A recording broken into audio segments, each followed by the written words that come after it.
শাহজাহানের বিরুদ্ধে আরো করা হাইকোর্ট। শাহজাহানের বিরুদ্ধে দাখিল করা চার্জশিট তলব করল হাইকোর্ট। মুখবন্ধ খামে এফআইআর ও চার্জশিট জমা দেবে রাজ্য। নির্দেশ প্রধান বিচারপতি ডিভিশন বেঞ্চের। আদালত নির্দেশ দিলে তদন্তের প্রস্তুতি জানালো সিবিআই এর আইনজীবী।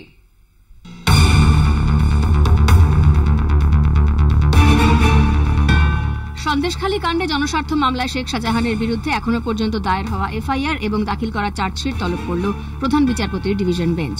প্রধান বিচারপতির ডিভিশন বেঞ্চের নির্দেশ, মুখ বন্ধ খামে সমস্ত এফআইআর এবং চার্জশিট জমা দেবে রাজ্য।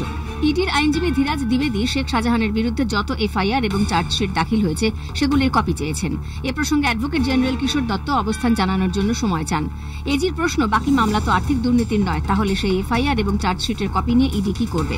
উত্তরে ইডির আইনজীবী বলেন, ওই অভিযোগগুলির তদন্ত তারা করতে চান না, কিন্তু আর্থিক দুর্নীতির তদন্তের স্বার্থে সেগুলি দেখার প্রয়োজন আছে বলে আদালতে জানান।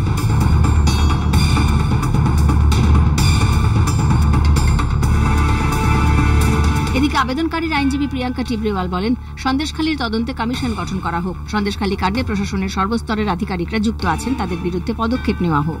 শেখ শাহজাহানের আইনজীবী বলেন, গ্রামবাসীরা আদালতে হলফনামা দাখিল করে গোটা ঘটনার সঙ্গে বহিরাগতদের যোগাযোগ আছে বলে দাবি করেন। প্রধান বিচারপতির মন্তব্য, জাতীয় রিপোর্ট অনুযায়ী পশ্চিমবঙ্গ মহিলাদের জন্য সবথেকে সুরক্ষিত। ধর্ষণের একটি অভিযোগও যদি সত্যি হয় তাহলে সেটা অত্যন্ত লজ্জাজনক। আবেদনকারী অলোক শ্রীবাস্তবের আইনজীবী সিবিআই তদন্তের নির্দেশের আর্জি জানান। এজি কিশোর দত্ত বলেন, পরিস্থিতি নিয়ন্ত্রণে আনার জন্য যা করার দরকার রাজ্য করেছে। এখন কোনো 144 ধারা নেই, পুলিশকে তদন্ত করতে দেওয়া হোক।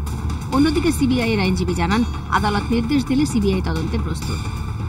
পীযূষ কান্তি নাগের রিপোর্ট, কলকাতা টিভি।